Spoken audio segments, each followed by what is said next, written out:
உம்மாச்சி காப்பாத்த பக்தி சேனல்களுக்கு இந்த ரசிகப்பிரியா லலிதாவின் பணிவான வணக்கங்களும் நமஸ்காரங்கள். இன்றைய தினம் நம்ம பேச போற தலைப்பு வைகாசி விசாகம்.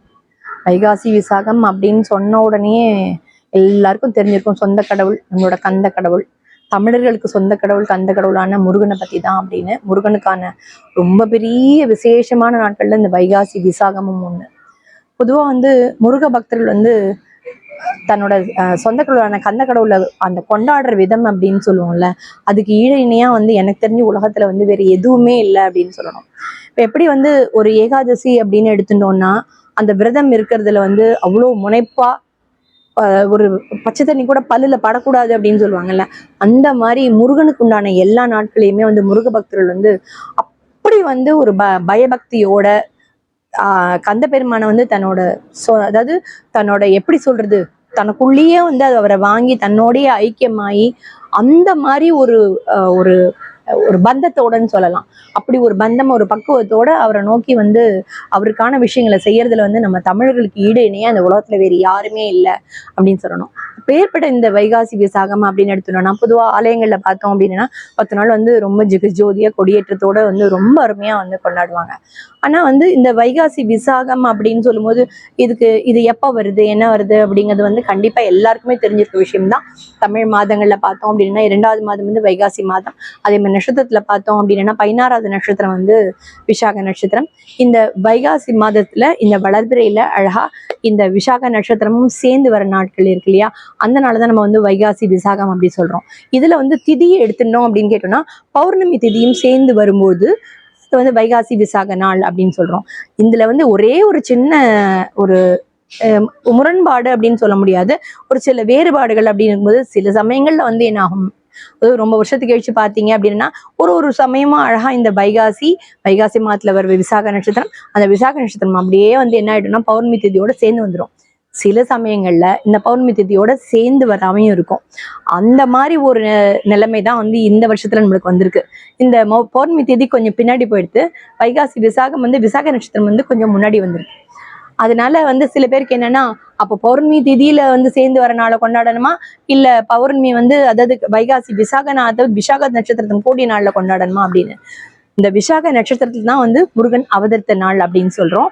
அதனால விசாக நட்சத்திரத்தை அடிப்படையை தான் நம்ம வச்சு கொண்டாடுறதுனால வைகாசி விசாகம் அப்படிங்கிறத நம்ம எடுத்துட்டு அந்த வைகாசி விசாகத்தினால நம்ம கொண்டாடணும்.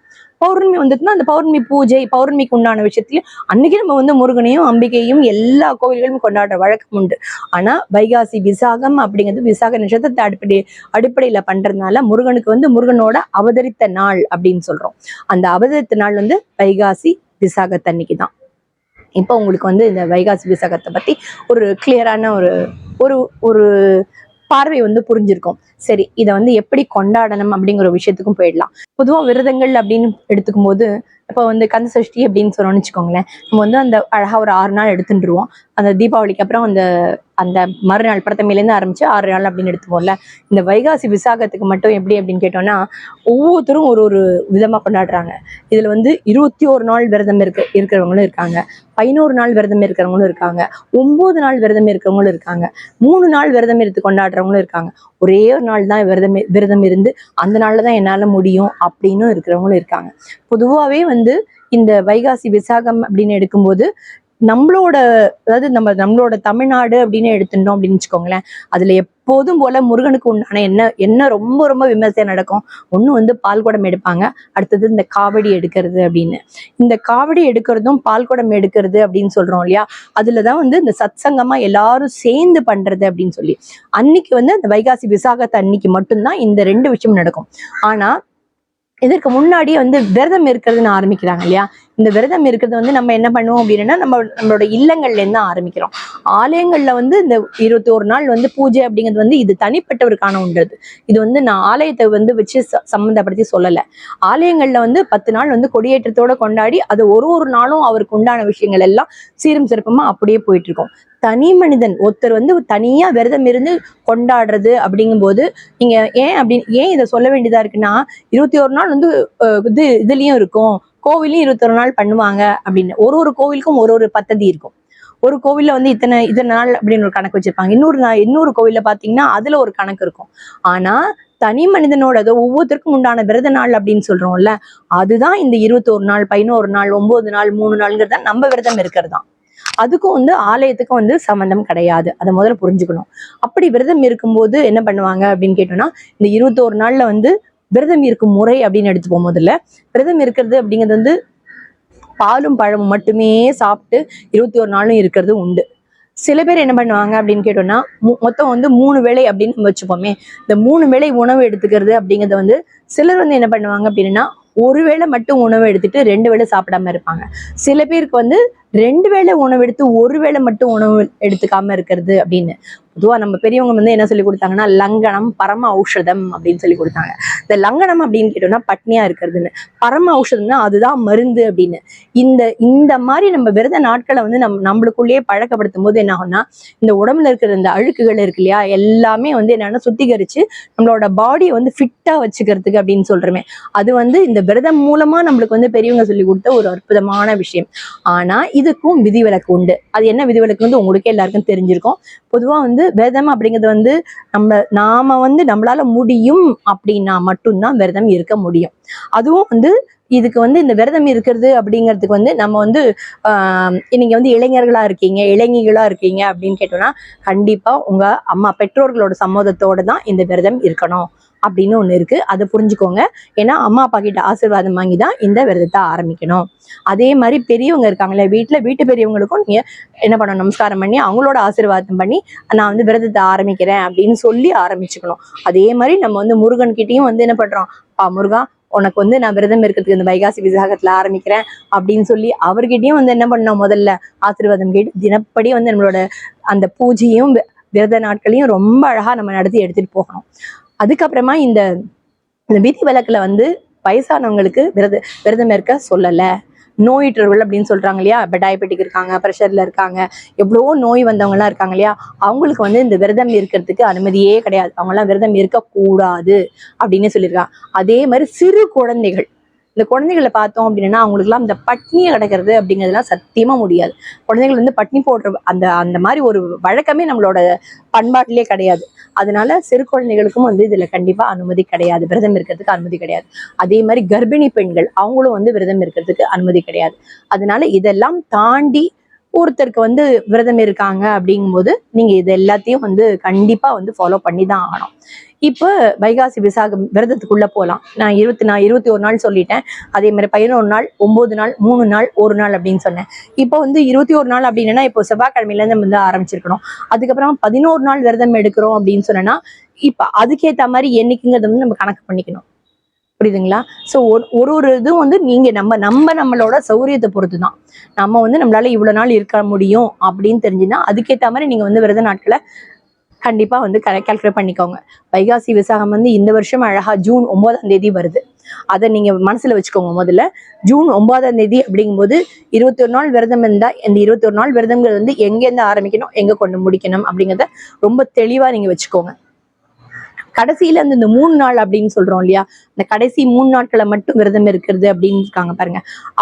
அவங்க கூட என்ன பண்ணுவாங்க அப்படின்னு கேட்டோம்னா, இந்த சுத்த பட்னி அப்படிங்கிறது வந்து கண்டிப்பா இப்ப இருக்கிற காலகட்டத்துல பார்த்தோம்னா அது வந்து ரொம்பவே முடியாம இருக்கு இல்லையா. அதனால வந்து ஒருவேளை பால் பழம் சாப்பிடுறது இல்ல ஒருவேளை உணவு எடுத்துட்டு பண்றது அப்படிங்கிறது வந்து கண்டிப்பா அதுவும் வந்து ஒரு உத்தமமான பலனை தான் நம்மளுக்கு கொடுக்கும் அப்படின்னு சொல்லியிருக்காங்க. ஏன்னா இந்த விரதத்திலேயே பார்த்தோம்னா உத்தம பலன், மத்தியம பலன் அப்படிங்கிற மாதிரிலாம் நிறைய பிரிச்சிருக்காங்க. அதுக்கேத்த மாதிரி ஆனா சுவாமி வந்து நம்மளுக்கு இவ்வளவு தூரம் கஷ்டப்பட்டு இருக்கவங்களுக்கு தான் முதல்ல ப்ரியாரிட்டி கொடுப்பாரு. அதுக்கப்புறம் நம்ம இப்படிதான் இருந்தோம் அதுக்கு ப்ரியாரிட்டி, அந்த மாதிரி அவரோட மனசுல வந்து முருகனுக்கு வந்து அந்த மாதிரி எந்த எண்ணமே கிடையாது. நம்ம இருக்கோம் பாருங்க, நம்மளுக்கு தான் வந்து 1008 இந்த கண்ணோட்டத்துல பார்த்து ஓ இப்படி பண்ணா நம்மளுக்கு வந்து இப்படி அள்ளி கொடுப்பாரு, இப்படிலாம் நம்ம இல்லைன்னா நம்மளுக்கு கொடுக்கவே மாட்டாரு அப்படின்னே கிடையவே கிடையாது. அந்த மாதிரிலாம் ஒரு எண்ணமே நீங்க வச்சுக்கவே வேண்டாம். கண்டிப்பா அன்பு, முருகனுக்கு பேரே வந்து என்னன்னா அன்பு தான். முருகன் அப்படின்னு சொல்லிட்டோம்னா அன்பு அன்பு அன்பு அன்பு அன்பு இது மட்டும்தான். இப்ப அன்பே சிவம் அப்படின்னு சொல்றோம் இல்லையா, சிவனோட பிள்ளை தானே இவரு. அப்ப இவர்கிட்ட எப்படி இருக்கும்னு நினைச்சு பாருங்க. நம்ம வாயில வந்து என்ன வரும், முதல்ல முருகா என்னை காப்பாத்த, முருகா ஏன் இப்படி பண்ற அப்படிங்கிறது தானே முருகா முருகா முருகான்னு ஒருத்தரையும் சொல்லிட்டே இருக்கோம் இல்லையா.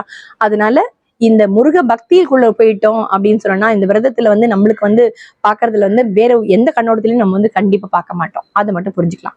இப்ப அடுத்தது இப்ப விரதம் இருக்கிறத பார்த்தோம்.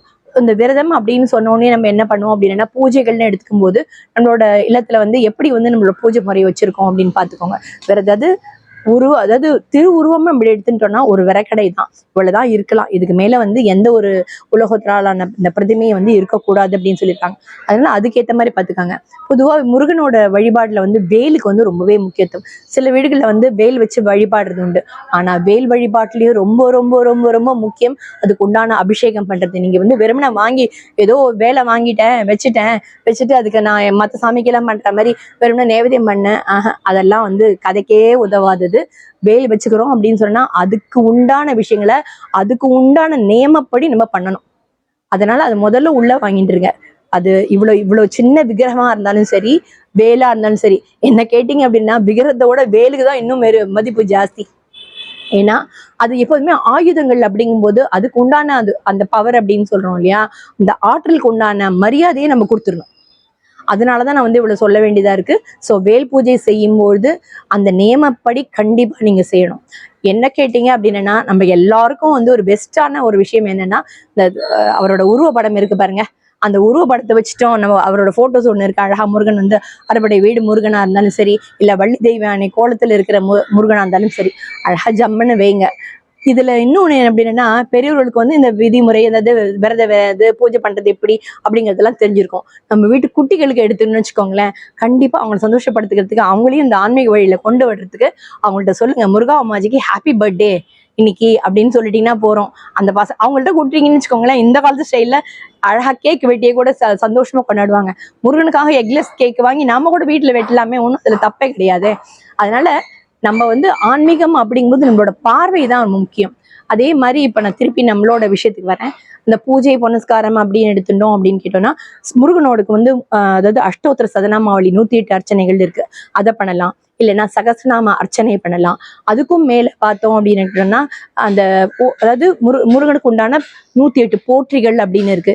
இது எல்லாம் வந்து அர்ச்சனைக்கு உண்டான விஷயங்கள்லாம் வந்து இதுல வந்து அர்ச்சனைகள் பண்ணி அதுக்கு வந்து நம்ம அதாவது ஒரு அர்ச்சனைக்கும் ஒரு பலன் உண்டு. அது நம்மளுக்கு என்ன சௌரியப்படுமோ அந்த அர்ச்சனை நம்ம கண்டிப்பா பண்ணலாம். பொதுவா இந்த அர்ச்சனை பண்ணும்போது மலர்கள் அப்படின்னு எடுத்துனோம் அப்படின்னு கேட்டோம்னா செவ்வரளி மலர். பொதுவாகவே முருகனுக்கு பிடிச்சது வந்து அப்படின்னா அந்த சிகப்பு அப்படிங்கிற அந்த வர்ணம் தான். அப்பாவுக்கும் சரி பிள்ளைக்கும் சரி இந்த சிகப்பு வர்ணத்துல ஏன் அப்படி ஒரு இஷ்டம் அப்படின்னு தெரியல. செவ்வழி மலர்கள் வந்து அவருக்கு ரொம்ப பிடிச்சமான விஷயம் அப்படின்னு சொல்றோம். அதனால கூடியமான மட்டும் செந்தாமரை, செண்பகப்பூ, இந்த செவ்வரளி மலர் இதனால பூஜை பண்றதை வந்து வச்சுக்கலாம். அதுக்கு அடுத்தது பார்த்தோம் அப்படின்னா பூஜை எல்லாம் பண்ண முடியல அப்படின்னு கேட்டோம்னா அன்றைய தினம் காத்தாலேருந்து நம்ம வந்து அந்த பூஜை முடிகிற வரைக்கும் நம்மளால எவ்வளவு முடியுமோ ஓம் சரவணபவ ஓம் சரவணபவ இந்த சரவண பவ அப்படிங்கிற மந்திரத்தை அப்படியே சொல்லி சொல்லி சொல்லி சொல்லி நமக்குள்ளேயே நம்ம அப்படி இறக்கலாம். அது இல்ல நம்ம சோஸ்திரமா போலாம் அப்படின்னு கேட்டோம்னா கந்த சஷ்டி கவசம் இருக்கு, கந்த குரு கவச்சம் இருக்கு, சண்முக கவச்சம் இருக்கு, கந்தர் அனுபூதி இருக்கு, கந்தர் அலங்காரம் இருக்கு, முருகன் பிள்ளை தமிழ் இருக்கு, வேல்மாறல் இருக்கு, கந்த சஷ்டி கவச்சம் இருக்கு. அதாவது இதுக்கெல்லாம் மிஞ்சி பார்த்தோம் அப்படின்னா அருணகிரிநாதரோட திருப்புகழ். இதை நான் வந்து கடைசியில தான் சொல்லணும்னு வச்சிருந்தேன். ஏன் அப்படின்னு கேட்டோம்னா பொதுவா ஒரு சத்சங்கமா நம்ம வந்து சேர்ந்து செய்யும்போது அதுவும் இந்த திருப்புகழ் வந்து இப்ப பாத்தீங்க அப்படின்னா எல்லா கோவில்களையும் சத்சங்கமா எல்லா பெண்களும் சேர்ந்து ரொம்ப அழகா பாடுறாங்க. அந்த மாதிரி ஒருத்தரை கூட நம்ம என்ன பண்ணலாம் அப்படின்னா வைகாசி விசாகத்தன்னைக்கு நம்மளோட இல்லத்துக்கு அழிச்சு திருப்புகழை பாட வச்சு ரொம்ப அருமையா இந்த நம்மளோட பூஜையை வந்து நம்ம பண்ணலாம். அதுவும் இதுக்கு அடுத்தது எடுத்துட்டீங்க அப்படின்னு கேட்டோம்னா பக்தி பாடல்கள் அப்படின்னு நம்ம வீட்டுக்கு சின்ன குட்டிகளுக்கு எல்லாருக்கும் வந்து நான் கண்டிப்பா நீங்க வந்து பாட்டு கிளாஸ் சேர்த்திருப்பீங்க, பாட்டு கிளாஸ் போயிட்டு இருப்பாங்களா இருக்கும். முருகனோட பக்தி பாடல்களை பாட சொல்லி எல்லாரும் சேர்ந்து பாடுறது அப்படிங்கும் போது அதுல கிடைக்கிற சந்தோஷமே தனி. அதனால இந்த வைகாசி விசாகத்தன்னைக்கு இவ்வளவு பண்ணலாம் அப்படின்னு சொல்லியிருக்கோம். இத்தனை விஷயங்கள் அதுக்குள்ள இருக்கு அப்படின்னு.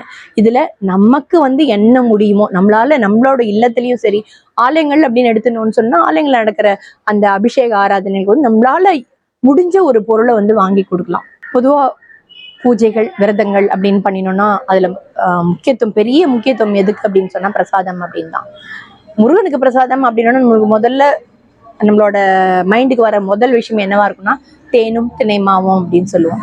இந்த தேனும் திணைமா மட்டும்தான் இருக்கா, வேற ஒண்ணுமே இல்லை அப்படின்னு கேட்டோம்னா இருக்கவே இருக்கு சக்கரை பொங்கல் அப்படின்னு. அதே மாதிரி கலந்த சாதமே எடுத்துனோம்னா நம்மளால என்ன முடியுமோ அது கண்டிப்பா பண்ணலாம்.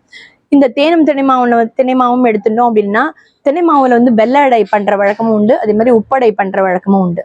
அதே மாதிரி இந்த ரெண்டு இதுல வந்து என்ன, ஏன்னா சில பேருக்கு வந்து சர்க்கரை நோய் உள்ளவங்க வந்து கண்டிப்பா வந்து சர்க்கரை சாப்பிடறதுக்கு கொஞ்சம் பயப்படுவாங்க. அதனால திணையில வந்து நம்ம என்ன பண்ணலாம் அப்படின்னா, அவர் எப்பவுமே நம்ம என்ன பண்றோம், பிரசாதம் அப்படிங்கிறது வந்து முருகனுக்குன்னு சொல்லி பண்ணிட்டு நாம தான் அனுபவிக்கிறோம்ல. அதனாலதான் இவ்வளோத்தையும் சொல்ல வேண்டியதா இருக்கு. ஆனா கண்டிப்பா வந்து பிரசாதம் அப்படிங்கும்போது அந்த இனிப்பு அப்படின்னு சொல்ற விஷயம் இருக்கு இல்லையா, அதுவும் வந்து முருகனோட பிறந்த நாள் அன்னைக்கு நம்ம கொடுக்கணும், ரொம்ப அழகா கொடுக்கணும். ஒரு வீட்டுல நம்ம வீட்டு குழந்தைகளுக்கு அப்படிங்கும்போது அந்த பிறந்த நாளுக்கு வந்து நம்ம என்னெல்லாம் பார்த்து பார்த்து செய்வோம்ல, அதே மாதிரி நம்மளோட சொந்த கடவுளுக்கு அந்த கடவுளோட பிறந்த தினம் அன்னைக்கு, அதனால அவருக்கு மணக்க மணக்க மணக்க மணக்க பிரசாதங்கள் செஞ்சு கொடுக்கணும். சரி, இத்தனை பிரசாதங்கள்லாம் பண்ணினதுக்கு அப்புறம் அவருக்கு வந்து நம்மளுக்கு என்ன இவ்வளோலாம் விரதம் சொல்றீங்க, இவ்வளோலாம் இருக்குங்க, இந்த விரதம் இருக்கிறதுனால என்ன பலன் அப்படின்னு சொல்றோம் இல்லையா, அதுக்கு வருவோம். இப்போ முருகனை மாதிரி வந்து எனக்கு ஒரு அற்புதமான ஒரு ஆண் குழந்தை வேணும் அப்படின்னு சொல்லுவாங்க. அதுக்கு வந்து சஷ்டியில இருந்தாதான் அப்படிங்கிறது கிடையாது. இந்த வைகாசி விசாகத்தை நீங்க விரதம் இருக்க ஆரம்பிக்கிறீங்க இல்லையா, அன்னைக்கே உங்களோட பெரிய அப்ளிகேஷன் ஃபார்ம் சுவாமி கிட்ட வச்சிடலாம், முருகன் சாமி கிட்ட வச்சிடலாம். ரொம்ப அழகான ஒரு அற்புதமான ஒரு சத்புத்திர பாக்கியம் அப்படின்னு சொல்றோம். அந்த சத்புத்திர பாக்கியத்துல வந்து அந்த குழந்தை ஆணா இருந்தாலும் சரி, பெண்ணாக இருந்தாலும் சரி, அருமையான ஒரு குழந்தை கிடைக்கிறதுக்கு கண்டிப்பா வந்து அதை நினைச்சு செய்யும் போது கண்டிப்பான அந்த பலன் வந்து கண்டிப்பா முருகன் நம்மளுக்கு கொடுப்பார் அப்படிங்கிறத முதல்ல நம்ம வந்து மனசுல வாங்கிக்கணும். அதுக்கப்புறம் வந்து பொதுவா முருகன் அப்படின்னு சொன்னோம்னா செவ்வாயோட சம்பந்தப்பட்டவர். இவரோட இவருக்கு கீழே இருக்கிறது தானே செவ்வாய் இல்லையா. செவ்வாயை வந்து நம்ம என்ன சொல்றோம், பூமிக்காரகன் அப்படின்னு சொல்றோம். அப்ப எப்பவுமே முருகன் கோயில பாத்தீங்க அப்படின்னா கண்டிப்பா செவ்வாய்க்கும் ஒரு இடம் உண்டு. அப்போ அந்த செவ்வாய்க்கு வந்து செவ்வாய் பூமிக்காரகன் அப்படின்னு சொன்னா நம்மளோட ஆசைகள் என்னவா இருக்கணும், நம்மளோட குழந்தைகளா இருந்தாலும் சரி, நம்மளுக்குன்னு ஒரு காணி நிலம் வேண்டும் அப்படின்னு சொன்னார் பாரதியார். நம்மளுக்கு வந்து காணி நிலத்துக்குலாம் வேண்டாம், அட்லீஸ்ட் வந்து நம்ம இருக்கிறதுக்கு ஒரு சொந்த வீடு வேணும்னு எல்லாருக்கும் ஒரு ஆசை இருக்கும் இல்லையா. அந்த சொந்த வீடு கனவுகள் அப்படின்னா அதையும் உங்களோட விரதத்துல வந்து நீங்க ஒரு பெரிய ஒரு அப்ளிகேஷன் ஃபார்மா அவர்கிட்ட வைக்கலாம், சொந்த வீடு. அதுக்கப்புறமா இல்ல உங்களுக்கு தனி மனைகள்லாம் வேணும் அப்படிங்கிறீங்களா, அப்போ உங்களோட விரதத்தை வந்து இன்னும் பலப்படுத்திக்கோங்க. இந்த 21 நாள்லாம் இருக்குங்க பாருங்க, அந்த இடத்துல ஒரு ஸ்ட்ராங்கா ஒரு அப்ளிகேஷன் வச்சிருங்க. அந்த வீடு மனை, சொந்த மனை, வீடு எதுவாக இருந்தாலும் அவர்கிட்ட வந்து தாராளமா கேட்டு நீங்க வாங்கிக்கலாம். அதுக்கு அடுத்தாப்புல பார்த்தோம் அப்படின்னா நல்ல சிறந்த படிப்பு அப்படின்னு சொல்றோம். இந்த படிப்பு அப்படிங்கும்போது பொதுவாகவே முருகனுக்கு வந்து பார்த்தோம் அப்படின்னா புத்தி ஜாஸ்தி. அதாவது அந்த முருக வழிபாடுல வந்து நம்ம பண்ண பண்ண பண்ண பண்ண நம்மளோட அறிவு வந்து ரொம்பவே வந்து குவிச்சு ரொம்ப அழகா வந்து அந்த அறிவு வந்து மேம்படும் அப்படின்னு சொல்லுவாங்க. புத்தியை வளர்க்கும் கார்த்திகேய சோஸ்திரம்னே ஒண்ணு இருக்குங்க. புத்தியை வளர்க்கும் கார்த்திகேய சோஸ்திரம் அப்படின்னு சொல்லி சுவாமியே சொன்னதாக வந்து ஒரு சோஸ்திரங்கள்லாம் இருக்கு. அப்படி சொல்லும் பொழுது என்னாகன்னா அந்த அறிவு வந்து விசாலமாகும். இதை வந்து நம்மளோட குழந்தைகளுக்கு வந்து சொல்லி கொடுத்து முருகன் மேல விரதம் இருக்கும்போது இதையும் செய்யணும் அப்படிங்கிறத அறிவுறுத்தி சொல்லுங்க. ஸோ அறிவு கூர்மை அப்படிங்கிறதும் இந்த விரதம் மூலமா நம்மளுக்கு கிடைக்கிற பலன் அப்படின்னு சொல்றோம். ஒரு நல்ல மனைவி, ஒரு நல்ல கணவன் அப்படின்னு பார்த்தோம், நல்ல சத்புத்திர பாக்கியம் பார்த்தோம், சொந்த வீடுன்னு பார்த்தோம், நல்ல படிப்பு அப்படின்னு பார்த்தோம். இதுக்கெல்லாம் தாண்டி பார்க்கும்போது பெரியவங்களானா ஆகும்போது நம்மளுக்கு என்ன சொல்றோம், என்னுடைய அந்த இறப்பு அப்படிங்கிற காலகட்டம் வந்து ரொம்ப வந்து ஒரு மேன்மையா இருக்கணும், நான் வந்து எனக்கு வந்து இந்த இறப்புங்கிறது வந்து எனக்கு தெரியாமையே இருக்கணும், அந்த மாதிரி வந்து ஒரு அநாயசேன மரணம் வினா தைனியன ஜீவனம் தேகிமே கிருப்பையா சிந்தோ துவயி பக்தி அசஞ்சலாம் அப்படின்னு சொல்லுவாங்க. அநாயசமா மரணம் எப்படி இருக்கணும்னா அநாயசமா இருக்கணும் அப்படின்னு சொல்லுவாங்க. கஷ்டப்பட்டு செத்து போகக்கூடாது, அப்படி நினைச்சே பார்க்காத நேரத்துல டக்குன்னு அப்படியே போயிடுன்னு சொல்லுவாங்க இல்லையா.